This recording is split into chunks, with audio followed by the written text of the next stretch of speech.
Y transferimos el dinero de tu cuenta a la nuestra. Pensé que ibas a morir. Esas fueron las palabras exactas que mi yerno me dijo a las 9:17 de la mañana del martes 23 de marzo, mientras yo todavía tenía puesta la bata del hospital. No lloré, no supliqué. Soy contadora forense jubilada. Pasé 38 años auditando fraudes corporativos y documentando malversación de fondos. Y durante los últimos 3 meses antes del coma, había estado haciendo exactamente eso con las finanzas de mi propia hija. Tomé mi bolso de mano, caminé hacia la puerta sin decir una palabra y salí. Lo que ellos no sabían era que 8 días después, cuando intentaran usar esa cuenta, descubrirían algo que destruiría no solo su matrimonio, sino que pondría su libertad en juego. Y yo estaría mirando desde lejos, tomando café, esperando la llamada que sabía que vendría. La sala olía a desinfectante de hospital mezclado con el perfume caro de mi hija. Un aroma que yo le había regalado en su cumpleaños número 30, cuando todavía creía que me amaba. La luz de la mañana entraba por las ventanas del apartamento que yo había ayudado a pagar con el enganche. Todo se veía limpio, ordenado, perfecto. Pero mis manos temblaban, no de miedo, de una rabia fría que había estado conteniendo durante 289 días. Desde el día exacto en que firmé el poder notarial que mi hija me pidió que firmara, el mismo poder que ella creía que le daba acceso total a mi dinero. El sabor metálico de la traición llenaba mi boca. Podía escuchar el zumbido del refrigerador nuevo en la cocina. Un refrigerador de acero inoxidable de $4,000 que mi hija había comprado la semana pasada, mientras yo todavía estaba en coma, mientras ella ya gastaba lo que creía que era su herencia anticipada. Mi yerno, Rodrigo, estaba recostado contra la pared, con los brazos cruzados, sonriendo. Una sonrisa que me heló la sangre. Vestía una camisa de marca que costaba más de lo que yo ganaba en una semana cuando empecé a trabajar. Mi hija, Carolina, mi única hija, estaba sentada en el sofá de cuero italiano. El mismo sofá por el cual me había pedido prestados $2,000 hace 6 meses, diciéndome que los necesitaba para el pediatra de mi nieto. ¿Sabes qué fue lo peor de ese momento? No fue lo que dijeron. Fue la temperatura de sus voces, frías, calculadas, como si estuvieran discutiendo qué cenar, no echando a la mujer que les dio todo.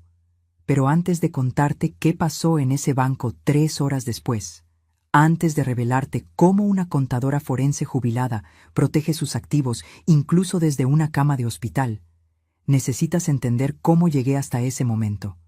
Necesitas conocer quién era yo, quién era ella. ¿Y cuándo exactamente todo comenzó a desmoronarse?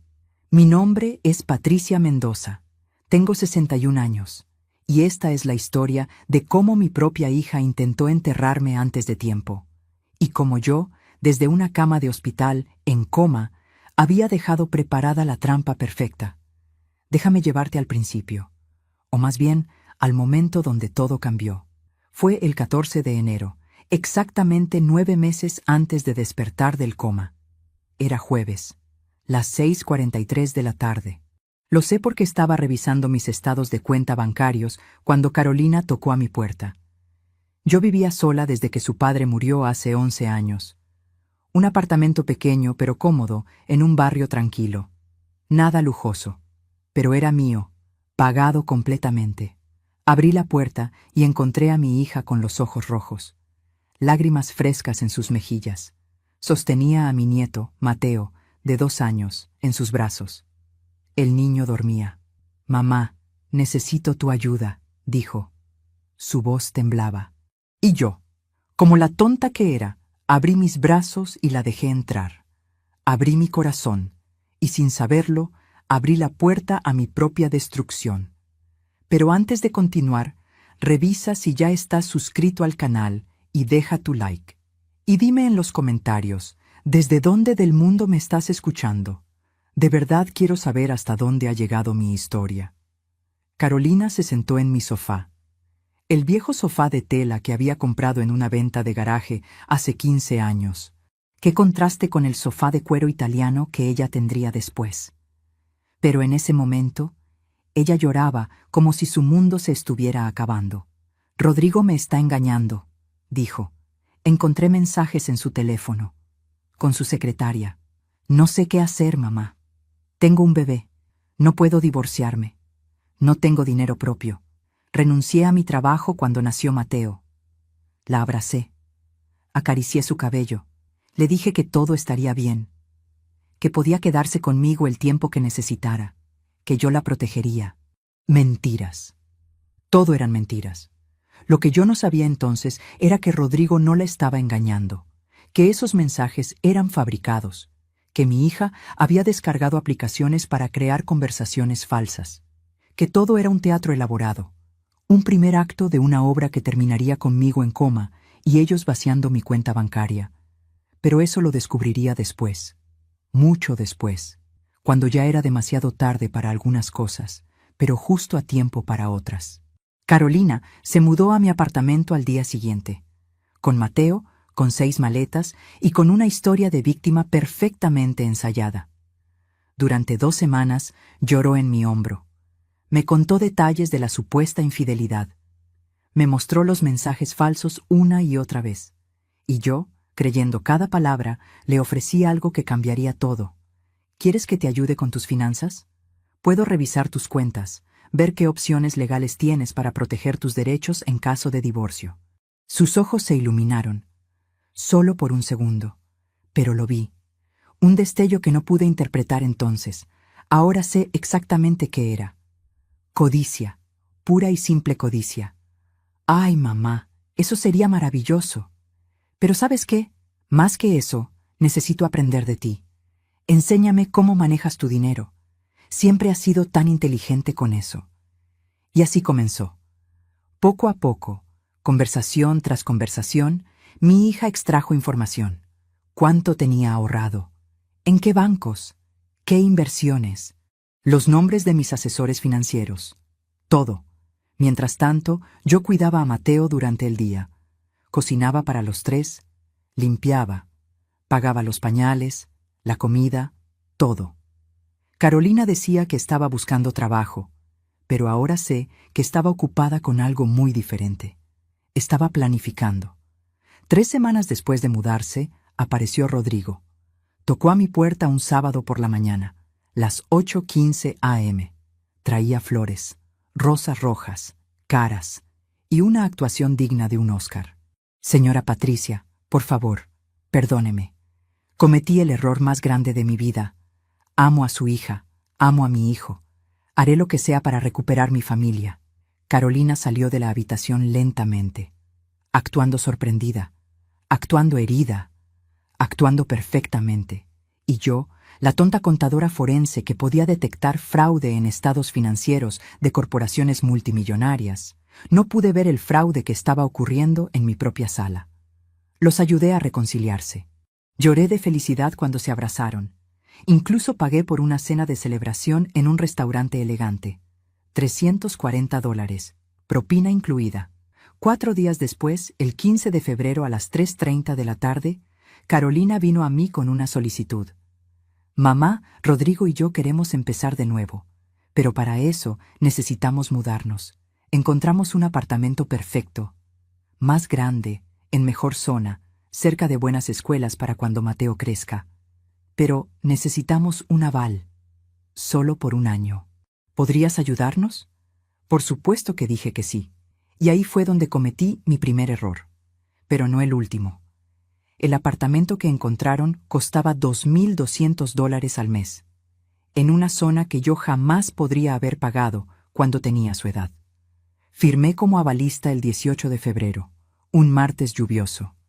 Recuerdo el sonido de la lluvia contra las ventanas de la oficina del agente inmobiliario. Recuerdo el olor a café barato de la máquina en la esquina. Y recuerdo la mano de mi hija apretando la mía mientras yo firmaba. Gracias, mamá. No sabes lo que esto significa para nosotros, pero había algo más en ese contrato, algo que el agente mencionó casualmente, una cláusula sobre poder notarial en caso de emergencia. Solo una formalidad, dijo, por si la avalista necesitara intervenir en asuntos del apartamento durante una crisis. Firmé eso también. Lo que no sabía era que ese poder notarial no era solo para el apartamento. Era un documento mucho más amplio, redactado cuidadosamente por un abogado que Rodrigo conocía. Un abogado que, descubriría después, había sido despedido de su firma por prácticas no éticas. Un abogado que ahora mismo está bajo investigación. Pero eso, ya llegaré a eso. Carolina y Rodrigo se mudaron a su nuevo apartamento el 1 de marzo. Los ayudé con la mudanza. Cargué cajas durante 6 horas. Mi espalda me dolió durante una semana. Tengo 61 años. Pero lo hice con alegría. Porque creía que estaba ayudando a mi familia. Les compré cortinas nuevas. $420. Les regalé mi juego de platos de porcelana, el que mi madre me había dado cuando me casé, 32 años guardándolos cuidadosamente, y se los di, porque familia es familia, o eso creía. Durante las siguientes semanas los visitaba 2 veces por semana, llevaba comida casada, jugaba con Mateo, notaba cosas extrañas, pero las ignoraba, como el segundo televisor nuevo en la sala, una pantalla de 65 pulgadas, como las botellas de vino caro en la cocina, botellas de $150 cada una. Pero cuando preguntaba cómo podían pagar todo eso, Carolina siempre tenía una respuesta preparada. Rodrigo recibió un bono en el trabajo, o mi suegra nos regaló dinero, o lo encontramos en oferta. Mentiras construidas sobre mentiras. El 28 de marzo, un miércoles por la noche, recibí una llamada de Carolina, las 11:47 p.m. Su voz sonaba desesperada. Mamá, Mateo está enfermo, tiene fiebre alta. Necesitamos llevarlo a urgencias, pero nuestro seguro no cubre todo. ¿Podrías prestarnos $1,000? Te los devolvemos el próximo mes, lo prometo. Transferí el dinero a las 11:52 p.m., 5 minutos después de la llamada. Ni siquiera pregunté detalles. Era mi nieto, mi sangre. 2 días después, vi una publicación en el Facebook de Rodrigo. Una foto en un restaurante elegante. Carolina sonriendo, sosteniendo una copa de champagne. El pie de foto decía, celebrando la vida. El restaurante tenía un precio promedio de $120 por persona. Mateo está bien entonces, le escribí. Ah, sí, mamá, fue solo un susto. Ya sabes cómo son los niños. Sentí algo extraño en mi estómago. Una sensación que había tenido miles de veces en mi carrera cuando los números no cuadraban, cuando algo en un estado financiero olía mal. Pero era mi hija, mi propia hija. Ignoré esa sensación. Error número 2. Porque verás, en mi trabajo como contadora forense, yo había desarrollado un instinto, un sexto sentido para detectar cuando alguien estaba robando, cuando las cifras habían sido manipuladas, cuando una historia sonaba demasiado perfecta, demasiado conveniente. Pero ese instinto, tan afilado en la oficina, se apagaba completamente cuando se trataba de mi familia. Amor ciego, lo llaman. Yo lo llamo mi mayor debilidad. Durante abril, las solicitudes de dinero continuaron. $500 para reparar el auto, 700 para una emergencia dental de Rodrigo, 300 porque el apartamento necesitaba reparaciones y el propietario no respondía. Les di todo, cada peso, cada centavo. Para el 30 de abril había prestado a mi hija un total de $4,800. Ninguno devuelto. Pero ella siempre prometía que pronto, muy pronto, me pagarían todo junto. Y entonces llegó mayo, el mes que lo cambiaría todo. El 3 de mayo, un viernes por la tarde, Carolina vino a mi apartamento, sola, sin Mateo, sin Rodrigo. Se veía seria, nerviosa. Se sentó en el mismo sofá donde había llorado por la supuesta infidelidad 3 meses antes. Mamá, necesito hablar contigo sobre algo importante. Mi corazón se aceleró. Pensé que finalmente me diría la verdad, que admitiría que necesitaba más ayuda, o tal vez que me pediría mudarme con ellos. Estaba preparada para cualquier cosa, excepto para lo que realmente vino. Rodrigo y yo hemos estado hablando, sobre el futuro, sobre Mateo, y sobre ti. ¿Sobre mí? Sí.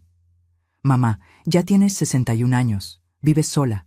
¿Qué pasaría si algo te sucediera? ¿Qué pasaría con tu dinero, tus cuentas, tus inversiones. Nadie podría acceder a nada. Todo se congelaría. Podrías estar en el hospital necesitando algo y nadie podría ayudarte. Traía documentos. Los sacó de su bolso. Papeles legales con sellos oficiales. Hablé con un abogado, el mismo que nos ayudó con el apartamento. Dice que lo más responsable es que me des un poder notarial completo, solo por precaución, para que si algo te pasa, yo pueda manejar tus asuntos, pagar tus cuentas, asegurarme de que recibas el mejor cuidado. Es lo que cualquier familia responsable haría.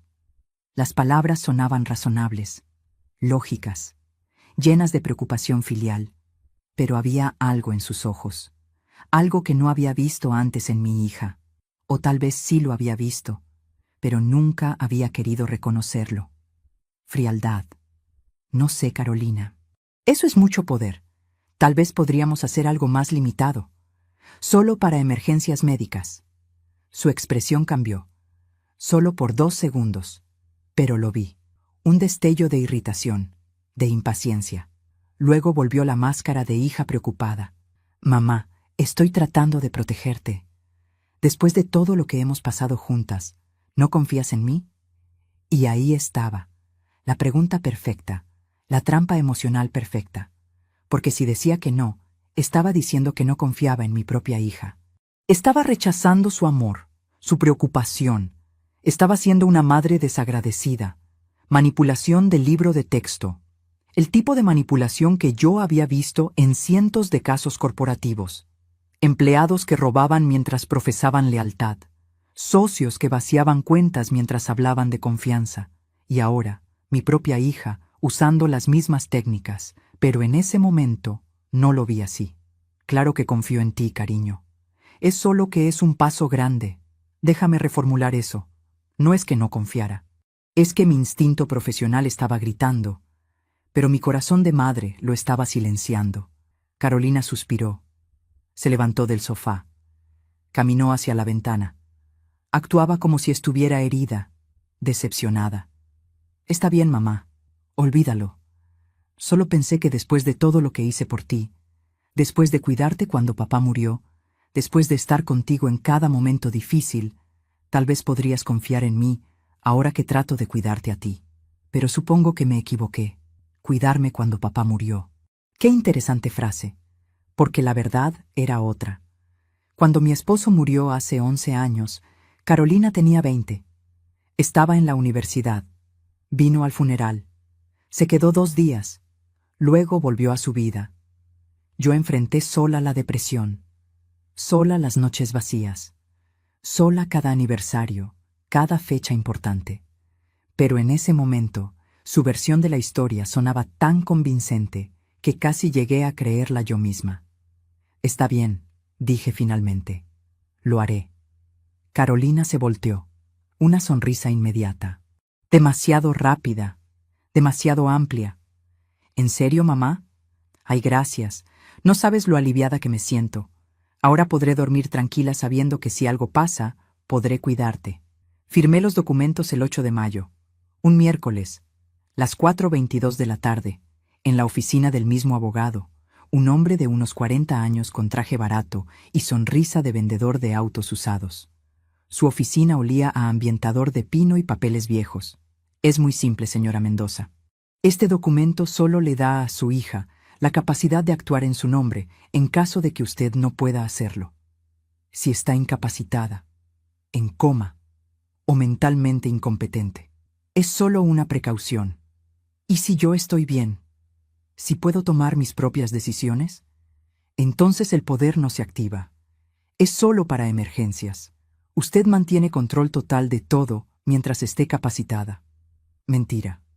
Mentira técnicamente legal, pero mentira al fin. Porque el documento que firmé, si lo hubiera leído con mis lentes de lectura, si hubiera revisado la letra pequeña como revisaba contratos corporativos, habría visto que el poder era efectivo inmediatamente. No después de incapacitación, inmediatamente. Pero no lo leí. Confié. Firmé. Y con esa firma les di las llaves de mi vida. Lo que ellos no sabían era que una contadora forense nunca confía completamente en nadie, ni siquiera en su propia hija. Y aunque firmé ese poder, también hice algo más, algo que ellos descubrirían demasiado tarde. Pero ya llegaré a eso. Durante las siguientes semanas, todo pareció normal. Carolina me llamaba regularmente, me visitaba, traía a Mateo, actuaba como la hija perfecta, y yo, queriendo creer, creía. Hasta el 7 de junio. Ese día todo cambió.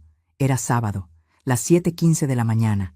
Estaba preparando café cuando sentí un dolor terrible en el pecho, como si alguien estuviera apretando mi corazón con un puño de hierro. Intenté respirar, pero no podía. La cocina comenzó a dar vueltas.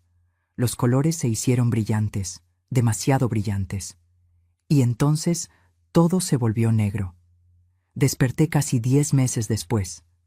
Pero lo que sucedió durante esos casi 10 meses, lo que mi hija hizo mientras yo yacía inconsciente en una cama de hospital, eso es lo que realmente importa en esta historia. El ataque cardíaco masivo me dejó en coma profundo. Eso fue lo que los doctores le dijeron a Carolina. Las probabilidades de recuperación eran del 20%, tal vez menos. Y si despertaba, probablemente tendría daño cerebral severo. Probablemente no reconocería a nadie. Probablemente pasaría el resto de mi vida en una institución. Probablemente. Esa palabra se convirtió en la justificación de mi hija para todo lo que vino después. Lo que ella no sabía era que yo podía oír. No siempre, no todo. Pero en ciertos momentos, durante esos 9 meses, mi cerebro registraba sonidos, voces, conversaciones, como grabaciones fragmentadas que se reproducían en un cerebro que no podía responder. Los doctores llaman a esto estado de conciencia mínima. Algunos pacientes lo experimentan. Están ahí, atrapados en sus propios cuerpos, escuchando el mundo exterior pero incapaces de reaccionar. Yo estuve ahí durante 289 días y escuché cosas que ninguna madre debería escuchar. La primera conversación que recuerdo fue 3 días después del ataque. El 10 de junio. No sé la hora, pero reconocí las voces. Carolina y Rodrigo. Hablaban junto a mi cama en la unidad de cuidados intensivos. ¿Cuánto tiempo crees que dure? La voz de Rodrigo sonaba impaciente. No lo sé. El doctor dijo que podría ser semanas, o meses, o nunca despertar. ¿Y el dinero? Tengo el poder notarial. Podemos empezar a mover cosas ahora. ¿Estás segura de que es legal?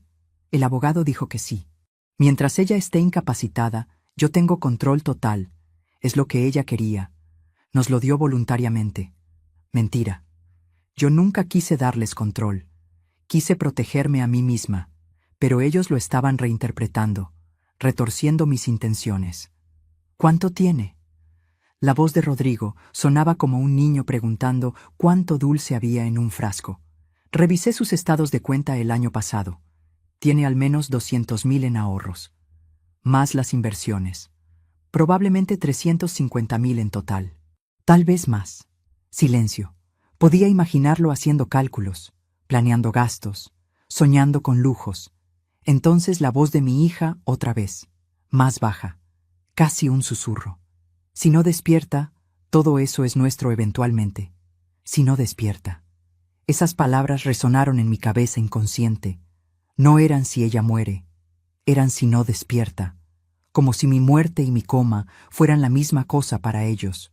Como si yo ya no existiera como persona.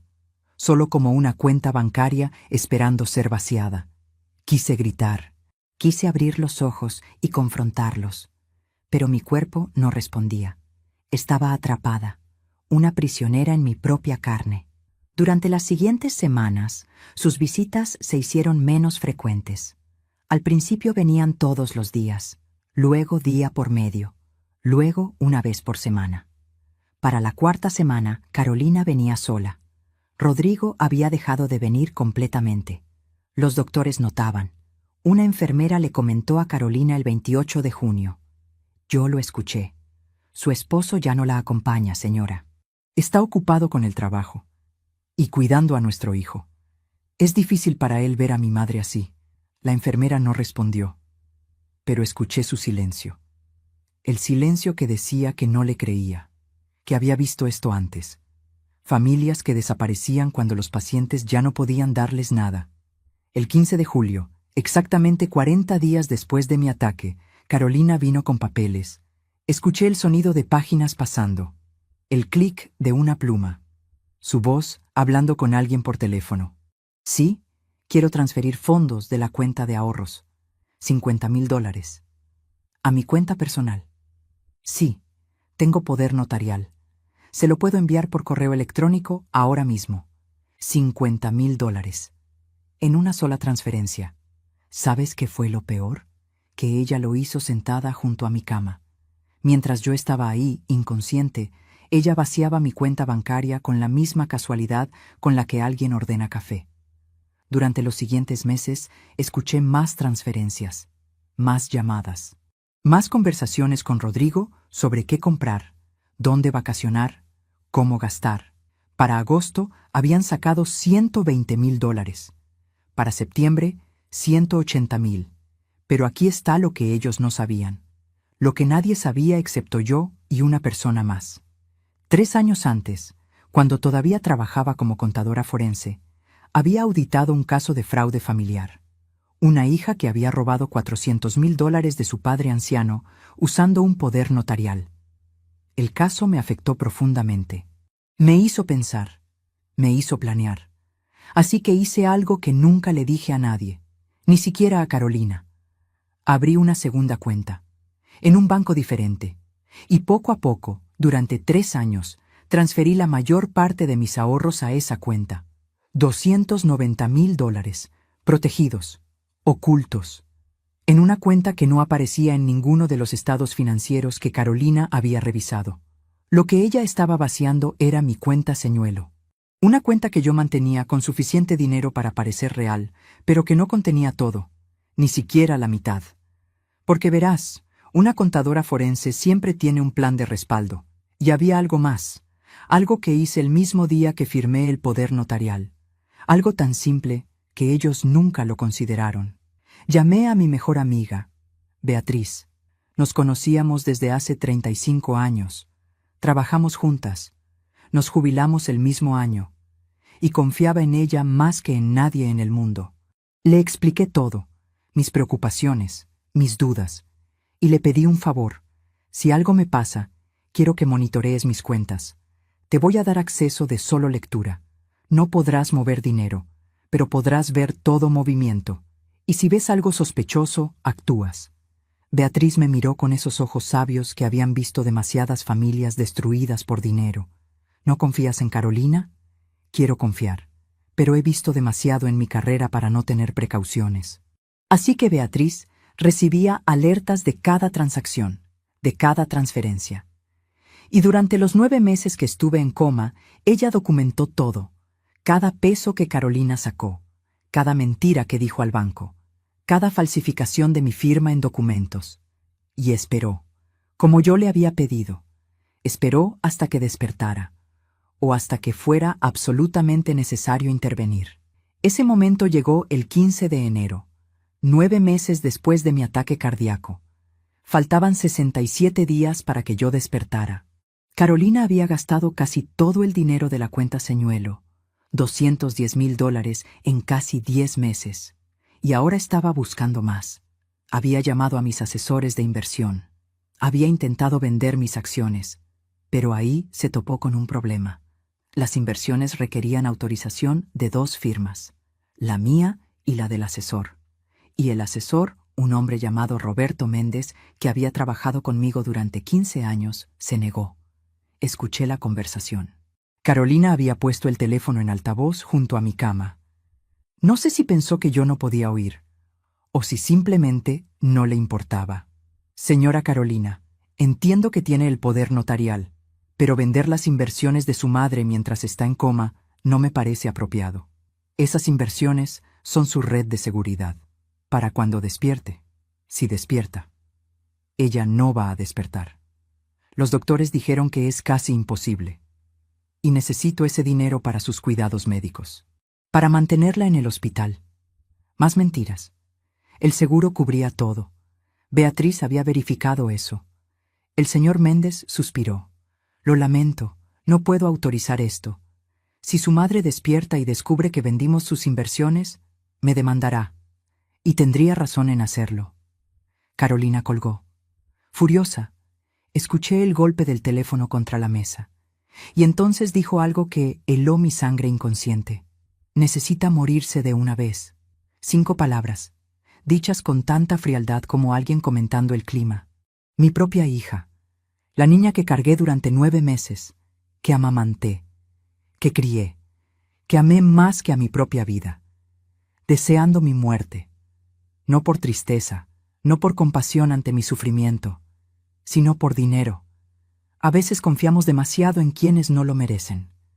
¿Tú también has sido decepcionado por alguien que amabas? Comparte tu historia en los comentarios. Quiero leerte y saber que no estoy sola en esto, pero la historia no terminaba ahí.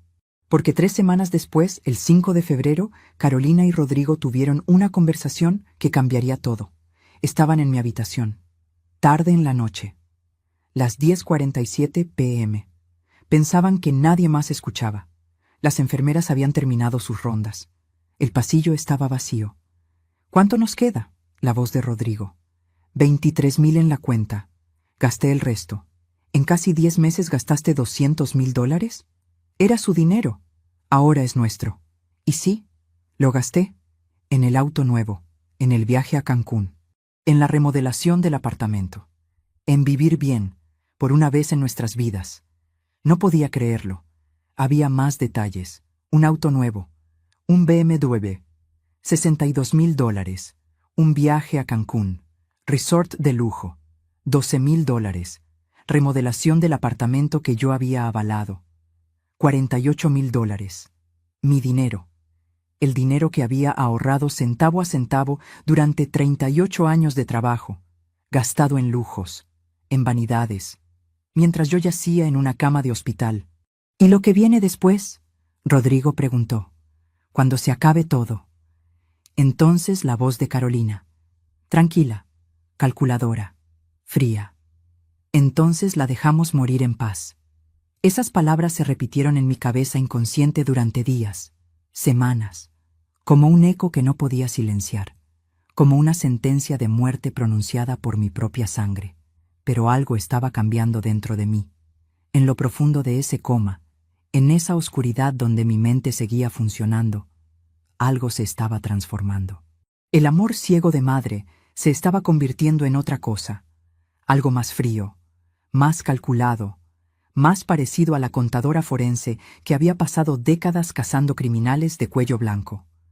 Porque verás, yo no iba a morirles. No les daría ese gusto. El 12 de febrero, 7 días después de esa conversación, Carolina tomó una decisión que sellaría su destino.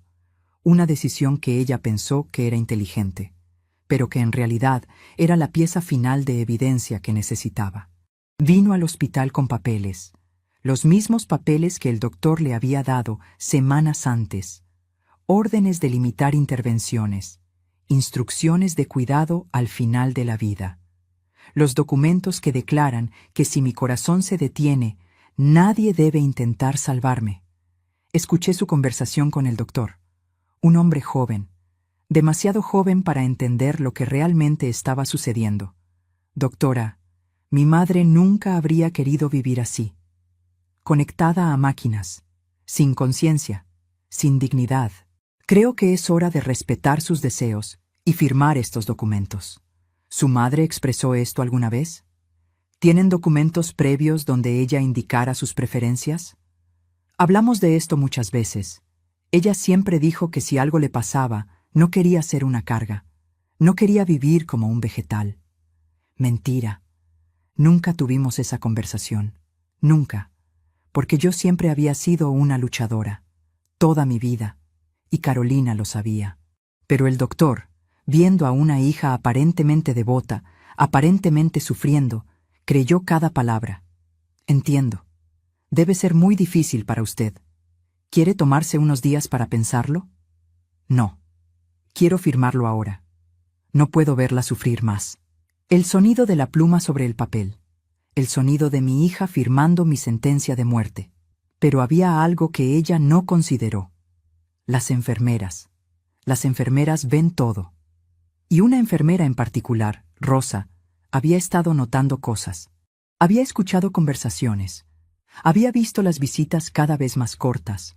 Había notado la falta de lágrimas reales en los ojos de Carolina, y Rosa, sin que Carolina lo supiera, había estado tomando notas, fechas, horas, comentarios que escuchó, porque Rosa había trabajado en cuidados intensivos durante 22 años, y había desarrollado un instinto para detectar familiares que no visitaban por amor, sino por obligación, o por algo peor. Esas notas, eventualmente, llegarían a manos de Beatriz, pero eso vendría después. El 19 de febrero, 32 días antes de que yo despertara, Carolina hizo algo que aún hoy me cuesta creer. Organizó una fiesta. Lo sé porque Rodrigo publicó fotos en Facebook. Beatriz me las mostró después. Una fiesta en su apartamento. El apartamento que yo había avalado. Con comida cara, vino caro, invitados bien vestidos, y un letrero que decía, celebrando nuevos comienzos. En los comentarios, alguien preguntó, ¿cómo está tu suegra? Escuché que tuvo un ataque cardíaco. La respuesta de Rodrigo, en paz, finalmente en paz. Yo todavía estaba viva, todavía en coma, pero él ya hablaba de mí en pasado, como si ya hubiera muerto, como si mi funeral ya hubiera pasado y ellos estuvieran en el proceso de seguir adelante con mi dinero. La fiesta costó $4,000. Lo sé porque Beatriz rastreó los cargos en la tarjeta de crédito vinculada a mi cuenta. Una tarjeta que Carolina había solicitado usando el poder notarial. Una tarjeta que ella usaba como si fuera suya. Catering de lujo. Botellas de whisky de $300, un DJ, globos, decoración. Todo cargado a mi cuenta mientras yo luchaba por mi vida a 15 kilómetros de distancia. ¿Sabes cuándo toqué fondo emocionalmente en ese coma? No fue cuando escuché que querían que muriera. No fue cuando supieron del dinero. Fue cuando escuché esa palabra. Celebrando. Estaban celebrando. Celebrando mi incapacidad. Celebrando mi ausencia. Celebrando lo que pensaban que sería mi muerte inminente. Y algo se rompió en mí. O tal vez algo se endureció, como metal fundido que se enfría y se vuelve inquebrantable. El 28 de febrero, 23 días antes de mi despertar, ocurrió algo inesperado. Mi hermana apareció. No había visto a Elena en 2 años. Vivía en otro estado. Habíamos tenido una pelea tonta sobre una herencia de nuestra madre. Cosas de familia. Orgullo. Palabras dichas en calor del momento que ninguna de las dos había retractado. Pero cuando Elena se enteró de mi condición, tomó un avión y llegó al hospital exigiendo ver a su hermana. Escuché su voz en el pasillo, fuerte, demandante, muy diferente de la voz sumisa de Carolina. Soy su hermana, quiero verla, ahora. La enfermera la dejó pasar, y Elena entró a mi habitación como un huracán. Escuché sus pasos, sentí su mano tomar la mía. Y por primera vez en casi 10 meses sentí algo más que frialdad de mi propia familia. Calidez, amor real, sin condiciones. Ay, Patricia, mi hermana, perdóname por todo, perdóname por no estar aquí antes. Estoy aquí ahora, y no voy a ninguna parte. Entonces Elena hizo algo crucial, algo que Carolina nunca esperó. Pidió ver mis registros médicos, pidió hablar con los doctores, pidió revisar mis finanzas. Y ahí comenzó a desmoronarse el plan perfecto de Carolina. Porque Elena era abogada. Abogada especializada en derecho de familia. Y tenía un olfato para detectar abuso de ancianos, incluso mejor que el mío, para detectar fraude corporativo. La confrontación ocurrió el 3 de marzo, las 2:15 de la tarde. Yo estaba ahí, inconsciente, pero de alguna manera más presente que nunca. Elena había solicitado una reunión con Carolina, en mi habitación, con un trabajador social del hospital presente. Carolina llegó tarde, las 2:47, 32 minutos tarde. Vestía ropa nueva, un vestido de diseñador, zapatos caros, Llevaba un bolso que yo reconocí de una revista. Valor, $2.800. Elena la miró de arriba abajo, y en su voz escuché algo que me hizo querer sonreír, aunque mi cara no podía moverse. Lindo vestido, Carolina. ¿Nuevo? Sí. ¿Por qué? Solo curiosidad. Debe ser difícil pagar ropa de diseñador cuando tu madre está en cuidados intensivos. Los gastos médicos deben ser enormes. El seguro cubre todo. La voz de Carolina sonaba defensiva. Ya veo. Entonces ese BMW nuevo en el estacionamiento. ¿También lo cubrió el seguro? Silencio. Un silencio largo, incómodo. No sé de qué hablas. La voz de Carolina ahora sonaba tensa. Hablo de un BMW Serie 7, $62.000, registrado a tu nombre hace 4 meses, comprado con una transferencia de la cuenta de mi hermana. Elena había hecho su tarea. En 3 días había descubierto lo que debía haber visto venir hace meses. Tengo poder notarial. Puedo usar sus fondos para sus cuidados. ¿Sus cuidados incluyen un auto de lujo, un viaje a Cancún, una fiesta de $4.000? Cada palabra era como un martillo, golpeando, exponiendo. Carolina se levantó. Su silla raspó contra el piso. No tengo que justificarme contigo. Tú ni siquiera estabas aquí. Apareciste después de 2 años como si te importara. Tienes razón. No estuve aquí. Y eso me va a perseguir el resto de mi vida. Pero estoy aquí ahora y voy a asegurarme de que mi hermana esté protegida. ¿Me estás amenazando? No. Te estoy informando. Presenté una queja ante Servicios de Protección de Adultos esta mañana. Van a investigar cada centavo que has gastado. Y si encuentran lo que yo creo que van a encontrar, no solo perderás el poder notarial. Enfrentarás cargos criminales. El trabajador social, que había estado callado hasta ese momento, intervino. Señora Carolina, debo informarle que estas son acusaciones serias. Vamos a necesitar documentación completa de todos los gastos que haya realizado usando los fondos de su madre. Carolina miró al trabajador social, luego a Elena, y por primera vez vi el pánico real en su voz. Esto es ridículo. Todo lo que hice fue legal. Tengo el poder notarial. Mi madre me lo dio, un poder que obtuviste bajo pretextos cuestionables. La voz de Elena era fría como hielo. Y vamos a probar eso. Carolina salió de la habitación, furiosa, asustada. Y por primera vez desde el coma, sentí algo parecido a esperanza. Pero la esperanza era prematura, porque lo que no sabíamos era que Carolina tenía un plan más, un último movimiento desesperado. Y ese movimiento casi me cuesta la vida. El 15 de marzo, 8 días antes de mi despertar, recibí una infección.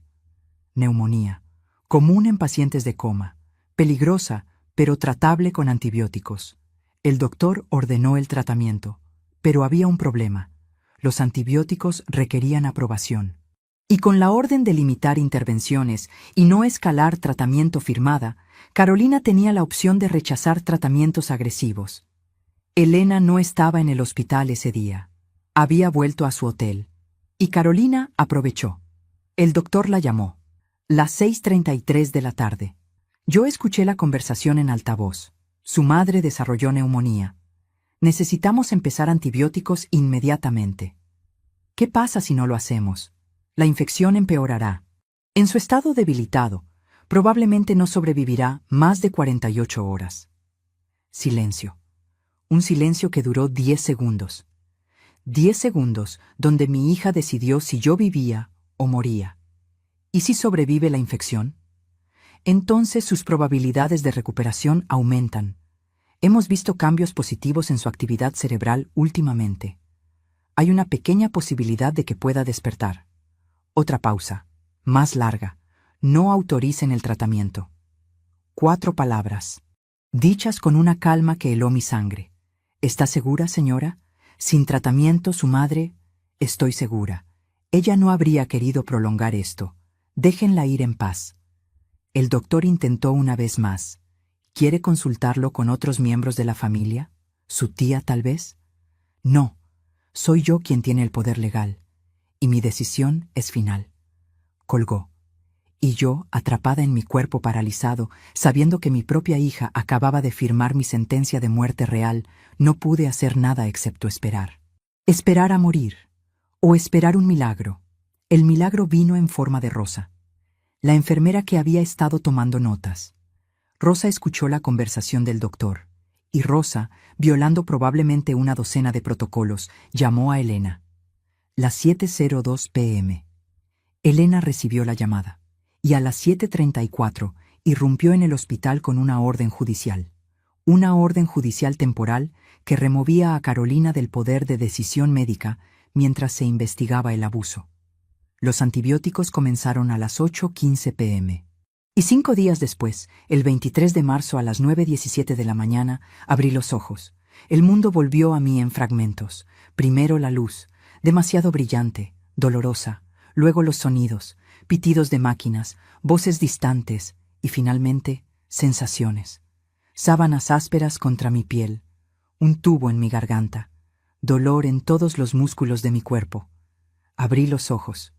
Una enfermera gritó, no de miedo, de alegría, de sorpresa. Doctora, doctora, la señora Mendoza está despierta, está despierta. Durante las siguientes horas fue un torbellino. Doctores, exámenes, luces en mis ojos, preguntas que apenas podía responder porque el tubo todavía estaba en mi garganta. Pero mi mente estaba clara, sorprendentemente clara. ¿Sabe su nombre? La doctora preguntó después de remover el tubo. Patricia. Patricia Mendoza. Mi voz sonaba como papel de lija, áspera, casi irreconocible. ¿Sabe qué año es? Lo dije correctamente. ¿Sabe dónde está? Hospital. Tuve un ataque cardíaco. La doctora sonrió. Una sonrisa enorme. Señora Mendoza, usted es un milagro médico. Estuvo en coma durante 9 meses. Sus probabilidades de despertar eran casi cero. Y aquí está, consciente, lúcida, sin daño cerebral aparente. Casi 10 meses, 289 días. Cada conversación que había escuchado, cada traición, cada mentira, todo había sido real. ¿Mi familia? Pregunté. ¿Saben que desperté? Estamos contactándolos ahora. Mentira. No los contacten todavía. Mi voz era débil pero firme. Necesito hablar con alguien primero. Elena, mi hermana Elena. La doctora dudó, pero algo en mi expresión la hizo asentir. Elena llegó a las 11:34 de la mañana. Entró corriendo, lágrimas en sus ojos, reales, no actuadas. Patricia, gracias a Dios, gracias a Dios. Me abrazó, y por primera vez en casi 10 meses, sentí amor genuino. Elena, susurré en su oído mientras me abrazaba. Escuché todo. Se apartó. Miró mis ojos y entendió inmediatamente. ¿Todo? ¿Todo? El dinero, las conversaciones, la orden de no reanimar, la negación de los antibióticos. Todo. Su expresión cambió de alivio a algo más oscuro, más determinado. Entonces tenemos trabajo que hacer. Durante las siguientes 2 horas, Elena me contó su versión de la historia, lo que había descubierto, la investigación de servicios de protección de adultos, las notas de Rosa, los registros bancarios que había obtenido, todo. Y yo le conté lo que había escuchado, fechas específicas, conversaciones específicas, detalles que solo alguien presente podría saber. Mientras le contaba esto, me pregunto desde dónde podrías estar escuchándome. Escribe el nombre de tu ciudad en los comentarios. Me encantaría saber hasta dónde están llegando mis palabras. Elena sacó su teléfono. Comenzó a grabar notas. Esto es evidencia. Testimonio directo.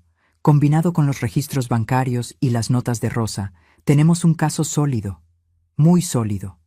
¿Qué tan sólido? Fraude. Abuso de adultos mayores. Intento de homicidio negligente al negar tratamiento médico. Carolina podría enfrentar entre 5 y 15 años de prisión. Rodrigo también como cómplice. Sentí algo extraño en mi pecho. No alegría, no tristeza, algo intermedio. Justicia. Fría y calculada justicia. Pero hay algo más que necesitas saber, dije. Algo que ni Carolina ni tú saben. ¿Qué? La cuenta que ella vació no era mi única cuenta. Era una cuenta señuelo. Elena me miró, procesando. Y entonces una sonrisa lenta apareció en su cara. Patricia Mendoza, contadora forense hasta en coma.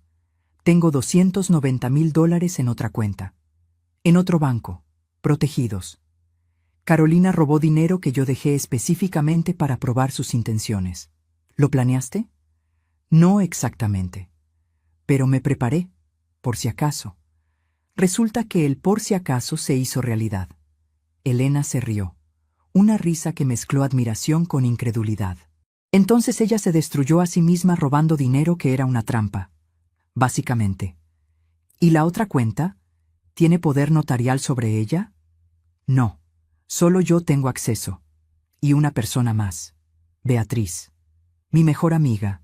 Necesito conocer a Beatriz. Lo harás, pero primero necesito que hagas algo por mí. ¿Qué? No le digas a Carolina que desperté. Todavía no. Elena frunció el ceño. ¿Por qué? Porque quiero ver qué hace, ahora que la investigación está en marcha, ahora que se está quedando sin dinero. Quiero ver hasta dónde llega su desesperación. Quiero toda la evidencia posible antes de confrontarla. Patricia, eso es arriesgado. Lo sé, pero es necesario. Porque si la confronto ahora, dirá que fue un malentendido, que planeaba devolverlo, que estaba confundida. Pero si esperamos, si le damos suficiente cuerda, se ahorcará sola. Elena consideró esto. Luego asintió lentamente. Está bien, pero solo por unos días. Y con condiciones. Te quedas en el hospital bajo protección, seguridad adicional. Y yo monitoreo todo. Trato hecho. Beatriz llegó esa tarde, las 4:22 p.m. Entró a mi habitación con lágrimas en los ojos y una carpeta bajo el brazo. Pensé que te había perdido, dijo, abrazándome con cuidado de no lastimar los cables y tubos todavía conectados a mí. Casi, casi me pierdes. Pero estás aquí, y tengo todo, absolutamente todo. Abrió la carpeta. Dentro había 9 meses de registros. Cada transacción, cada transferencia, cada cargo, organizado cronológicamente, con notas, con capturas de pantalla de las publicaciones de redes sociales de Carolina y Rodrigo, la fiesta, el BMW, el viaje a Cancún, las compras de lujo, todo documentado, todo con fecha y hora, todo con evidencia fotográfica. Eres increíble, susurré. No, tú eres increíble, por prepararte para esto, por confiar en mí. ¿Enviaste esto a las autoridades? Copias sí, pero los originales están aquí. Pensé que querrías verlos primero. Pasé las siguientes 3 horas revisando cada página, cada documento. Y con cada página, la rabia fría se hacía más sólida, más determinada. $210,000, gastados en casi 10 meses, mientras yo luchaba por mi vida. Esa noche, Elena recibió una llamada. Era el investigador de servicios de protección de adultos. Un hombre llamado Javier Ramírez. Señora Morales, necesito informarle que hemos completado la investigación preliminar. Los hallazgos son graves, muy graves. Estamos recomendando cargos criminales. ¿Cuándo? La Fiscalía revisará el caso la próxima semana. Probablemente emitirán una orden de arresto dentro de 10 días. 10 días. Solo faltaban 10 días para que el mundo de Carolina se derrumbara completamente. Pero yo quería algo más antes de ese momento. Quería confrontarla. Quería mirarla a los ojos. Quería que supiera que escuché todo, que supe todo, y que sobreviví específicamente para asegurarme de que enfrentara las consecuencias. El 25 de marzo, 2 días después de despertar, los doctores me dieron permiso para salir de cuidados intensivos. Me movieron a una habitación regular, más privada, más tranquila, y ahí Elena y yo planeamos cuidadosamente lo que vendría después. Llama a Carolina, le dije. Dile que necesitas hablar con ella. En mi habitación. Mañana a las 9 de la mañana. Dile que hay documentos que necesita firmar sobre mis cuidados. ¿Y luego? Luego espero a que llegue. Con Rodrigo, si es posible. Y les doy la sorpresa de sus vidas. Elena sonrió, esa sonrisa de abogada que había visto 1000 veces en tribunales. La sonrisa que significaba que alguien estaba a punto de recibir justicia. Va a ser memorable. Esa noche no dormí. No por el dolor, no por el miedo, sino por la anticipación. 289 días esperando este momento. 289 días planeando mentalmente qué decir, cómo decirlo, porque verás, había aprendido algo durante mi carrera. Cuando confrontas a un criminal, hay un momento específico donde se quiebran, donde la fachada cae, donde la verdad sale. Y yo iba a asegurarme de que ese momento sucediera y que quedara documentado. A las 8:47 de la mañana del 26 de marzo, Elena llegó con un regalo, una pequeña cámara, del tamaño de un bolígrafo. Completamente legal grabar en tu propia habitación de hospital, dijo, especialmente cuando sospechas que alguien podría amenazarte o intentar manipularte. Colocamos la cámara en el estante, ángulo perfecto para capturar toda la habitación. A las 8:55 me senté en la cama.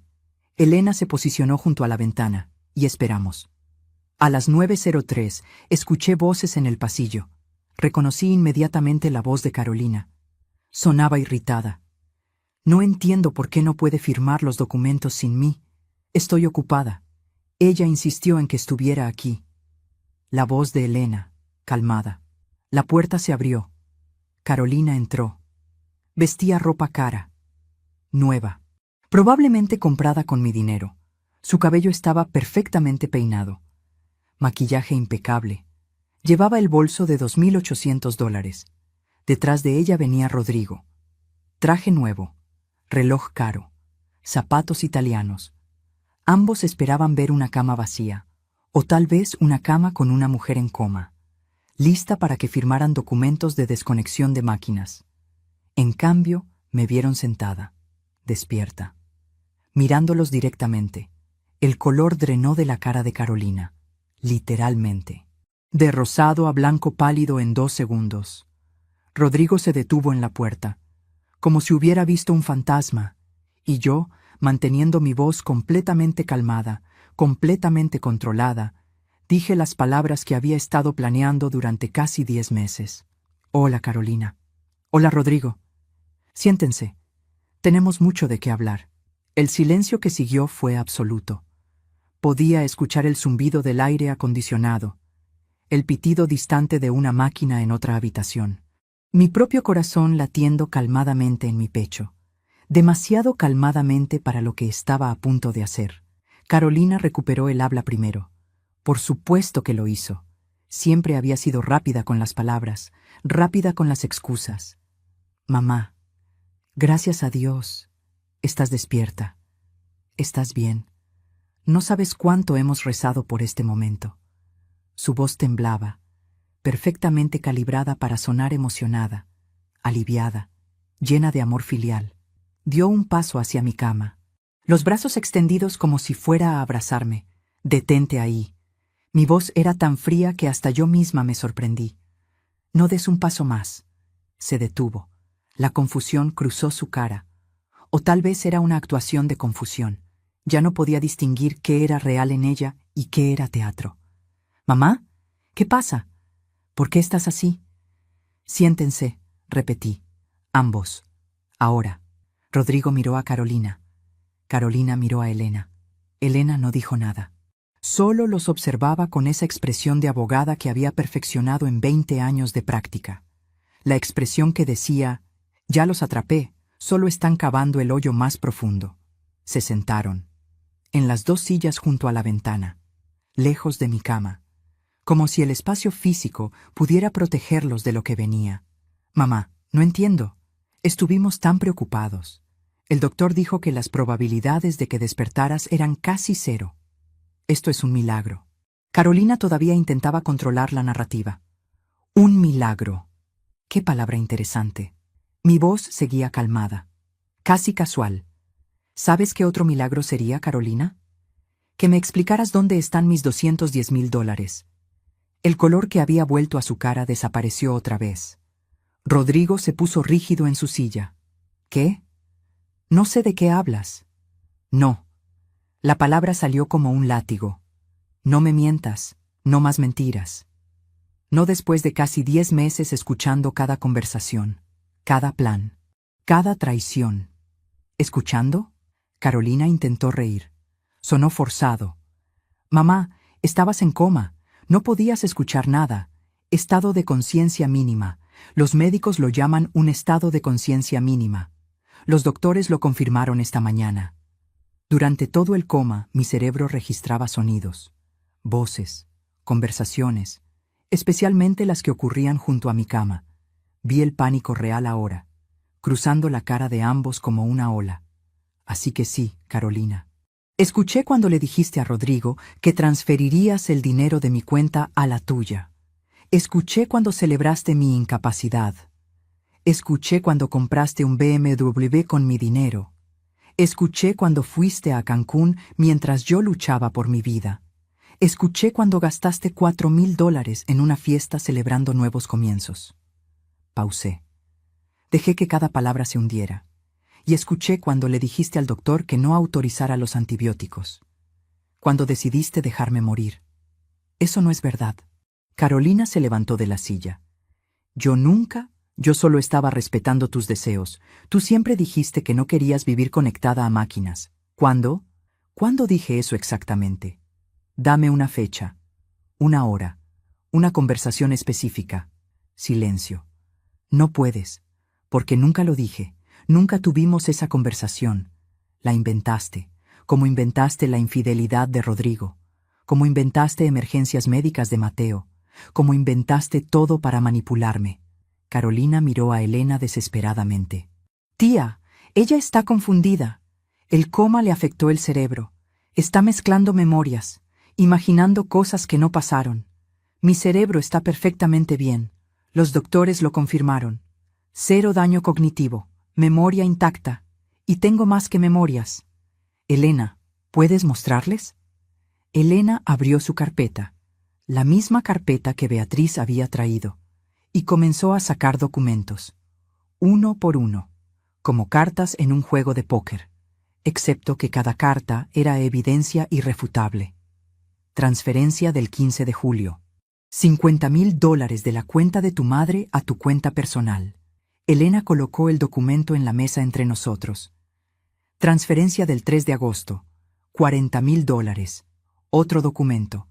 Transferencia del 12 de septiembre. 35,000. Otro más. Los documentos seguían cayendo. Como golpes. Como sentencias. Compra de vehículo. BMW Serie 7. $62,000. Pagado con transferencia directa de la cuenta de Patricia Mendoza. Reserva de hotel. Resort Caribe Cancún. Suite presidencial.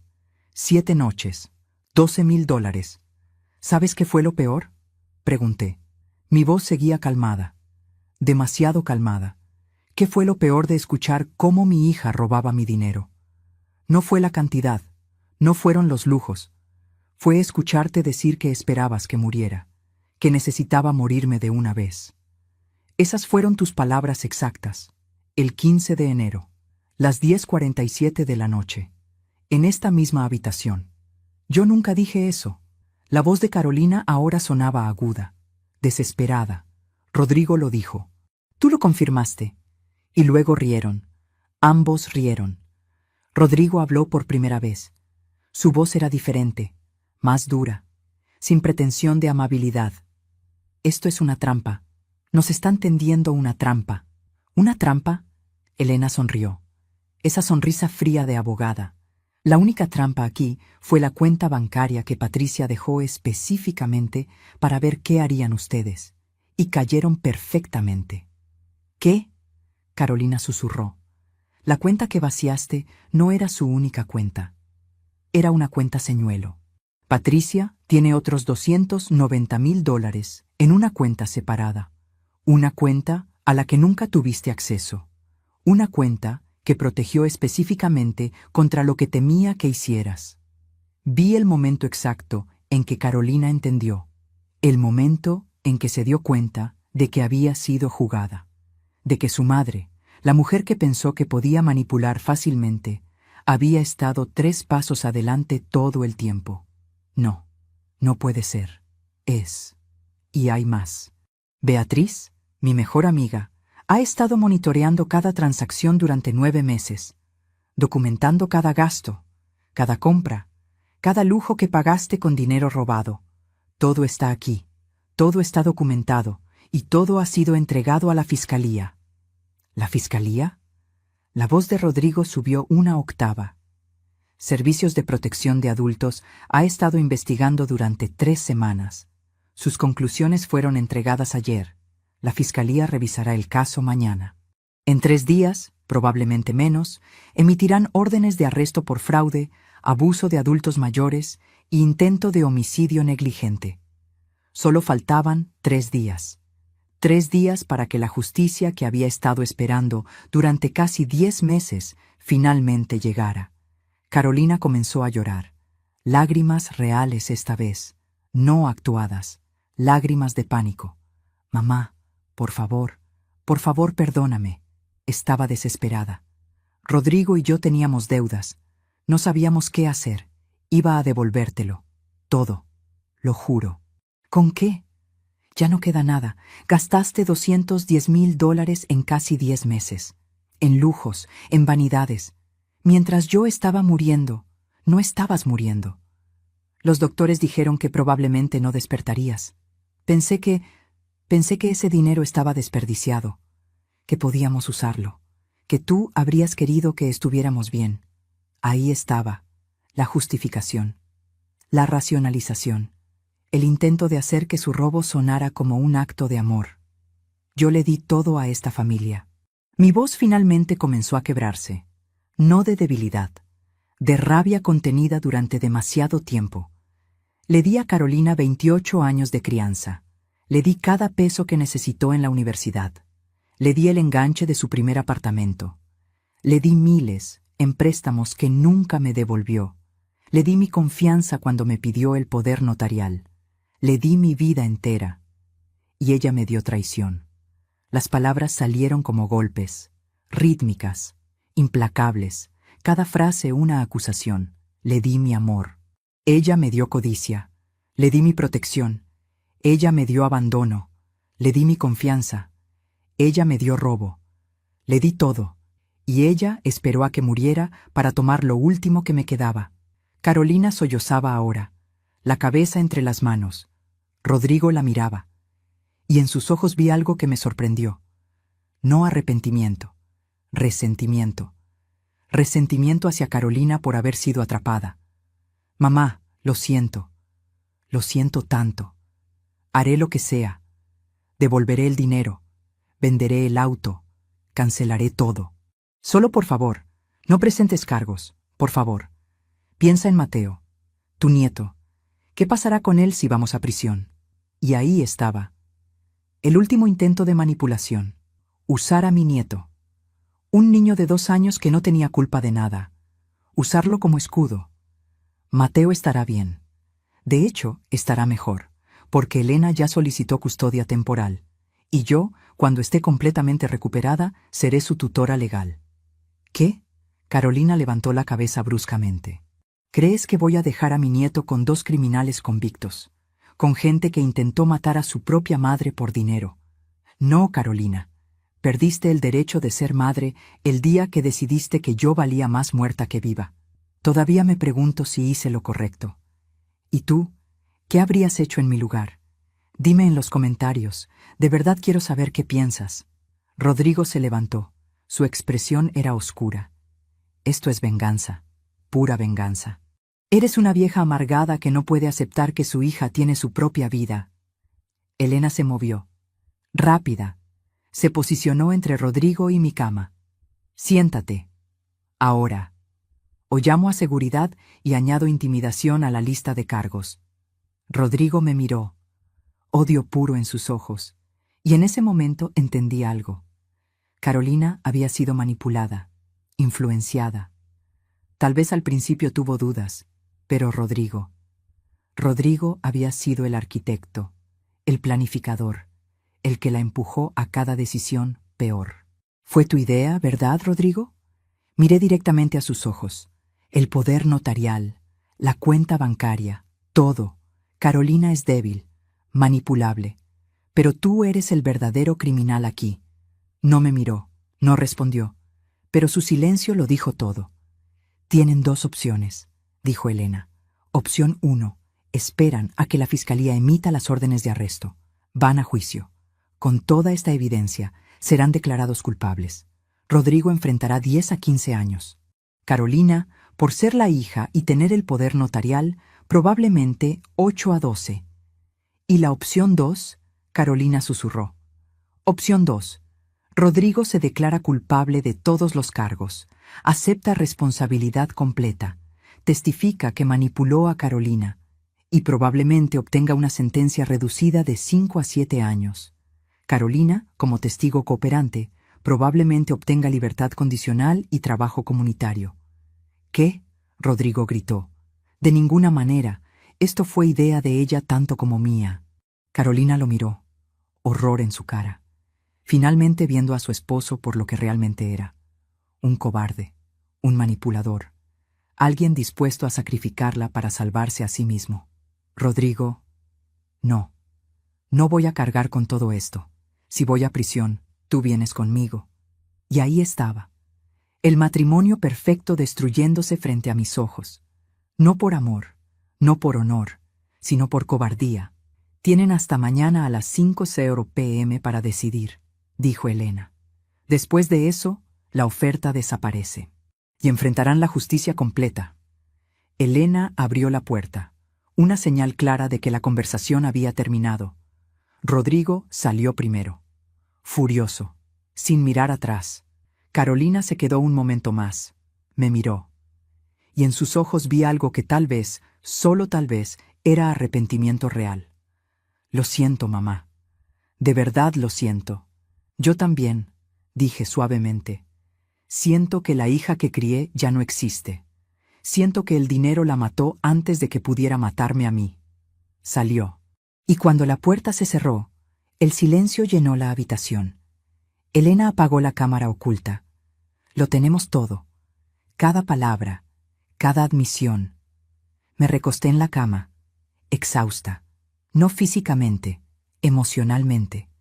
Porque confrontar a tu propia hija con su traición no se siente como victoria. Se siente como funeral. ¿Crees que acepten la oferta? Pregunté. Rodrigo no. Es demasiado arrogante. Carolina tal vez. Si finalmente encuentra el valor de hacer lo correcto por primera vez en su vida. ¿Y Mateo? Lo protegeremos. Le daremos el amor y la estabilidad que sus padres nunca pudieron darle. Crecerá sabiendo la verdad, pero también sabiendo que fue amado. Miré por la ventana. El sol estaba bajando, pintando el cielo de naranja y rojo, como fuego, como el fin de algo y el comienzo de algo más. Mañana sería el día en que mi hija decidiría su destino, el día en que la justicia, retrasada pero implacable, finalmente llegaría. Solo faltaban 24 horas. La decisión llegó a las 4:47 de la tarde del día siguiente, 13 minutos antes del límite. Elena recibió una llamada de un número que no reconoció. Puso el teléfono en altavoz para que yo pudiera escuchar. ¿Señora Morales? Era la voz de Carolina. Sonaba destrozada, como si hubiera pasado las últimas 24 horas llorando. Probablemente lo había hecho. Sí, acepto. Acepto testificar contra Rodrigo. Acepto declararme culpable de los cargos menores. Haré lo que sea necesario. ¿Y Rodrigo? Rodrigo se fue. Tomó lo que quedaba en nuestra cuenta conjunta y se fue. No sé dónde está. Dejó una nota diciendo que no iba a dejar que yo lo hundiera. Elena y yo intercambiamos miradas. Rodrigo había huido. Eso lo hacía peor para él. Mucho peor. ¿Cuánto tomó? $5,000. Todo lo que teníamos. Entonces Carolina comenzó a llorar. Un llanto profundo, roto. Perdí todo. Perdí a mi madre, mi esposo, mi hijo, mi libertad. Todo por dinero que ni siquiera tengo ya. Dios, ¿qué ¿Qué hice? Elena permaneció profesional. Fría. Hiciste una elección. Ahora estás enfrentando las consecuencias. El fiscal te contactará mañana para formalizar el acuerdo. Espera su llamada. Colgó. Rodrigo huyó, dije. Eso significa que sabe que no puede ganar, o piensa que puede esconderse, pero no puede. Elena marcó otro número. Necesito reportar un sospechoso en fuga. Rodrigo Martínez, acusado de fraude y abuso de adultos mayores. Tomó $5,000 y abandonó la jurisdicción. La orden de arresto se emitió a las 7:23 de esa noche, y la red comenzó a cerrarse. Pero yo todavía no había recibido lo que realmente quería. Confrontación completa, no por teléfono, no a través de abogados, cara a cara, en el lugar donde todo había comenzado. El banco. Quiero ir al banco, le dije a Elena 3 días después. El 30 de marzo. Un jueves.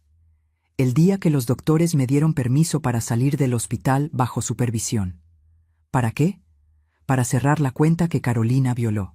Para abrir nuevas cuentas. Y para que los empleados del banco que procesaron las transferencias fraudulentas vean que la mujer que pensaron que nunca despertaría está viva, está consciente y los recuerda. Elena sonrió. Esa sonrisa que decía que entendía perfectamente la justicia poética de ese momento. Programo una cita para mañana. El viernes 31 de marzo a las 10:15 de la mañana entré al banco por primera vez en 9 meses. Elena me empujaba en una silla de ruedas. Todavía estaba débil. Mis piernas apenas podían sostenerme por más de unos minutos, pero mi mente estaba más clara que nunca. El banco olía a dinero, a papel, a ese aroma particular de aire acondicionado frío y madera pulida. Las luces fluorescentes zumbaban suavemente sobre nuestras cabezas. Podía escuchar el murmullo de conversaciones, el clic de teclados, el sonido de una impresora, y entonces lo vi. El empleado que había procesado las transferencias, un hombre joven, tal vez 30 años, camisa blanca, corbata azul, nombre en su placa, Daniel Ortega. Cuando me vio, su cara palideció, como si hubiera visto un fantasma, porque en cierto sentido lo había visto. Señora Mendoza. Su voz temblaba ligeramente. No sabíamos. Nos dijeron que había muerto. Completé la frase por él. Mi voz era suave pero firme. O tal vez que nunca despertaría. Que era seguro vaciar mi cuenta porque yo nunca lo sabría. No, yo no. Él tartamudeaba. Tranquilo, Daniel. Estoy aquí para resolver esto, no para culparte. Hiciste lo que te pidieron. Verificaste el poder notarial. Seguiste el protocolo. El problema no eres tú. El problema fue confiar en la persona equivocada. Lo llevamos a una oficina privada, un espacio pequeño con paredes de cristal y una mesa de conferencias. Elena colocó la carpeta sobre la mesa, la misma carpeta llena de evidencia. Necesito copias de todas las transacciones de mi cuenta durante los últimos 9 meses, todas, con fechas, horarios y cantidades exactas. Daniel asintió, nervioso. Sus dedos volaban sobre el teclado, y mientras esperábamos, escuché voces conocidas en el pasillo. No entiendo por qué mi tarjeta fue rechazada. Intenté de nuevo. Era Carolina. Mi corazón se aceleró, no de miedo, de anticipación, porque este era el momento exacto que había estado esperando desde que desperté. El momento que había prometido en mi mente durante casi 10 meses de oscuridad. Elena me miró. ¿Quieres que llame a seguridad? No, déjala entrar. Carolina apareció en la puerta de la oficina. Sostenía su tarjeta de débito, la tarjeta vinculada a mi cuenta. Su cara mostraba frustración, luego confusión al verme, y finalmente horror. Mamá, ¿qué haces aquí? Lo mismo que tú aparentemente. Asuntos bancarios. Mi voz era casual, como si estuviéramos discutiendo el clima. Yo solo... Mi tarjeta no funciona. Debe ser un error del sistema. No es un error. Congelé todas las cuentas asociadas con mi nombre hace 3 días. Cualquier tarjeta que hayas solicitado usando mi información ahora está cancelada. No puedes hacer eso. Tengo el poder notarial. Tenías. Pasado. El poder notarial fue revocado legalmente hace 72 horas. Ya no tienes acceso a nada que sea mío. Ni cuentas, ni tarjetas, ni información. Nada. Vi el momento en que la realidad la golpeó, como una pared de ladrillos, invisible pero demoledora. ¿Cómo voy a pagar el apartamento, la comida, los pañales de Mateo?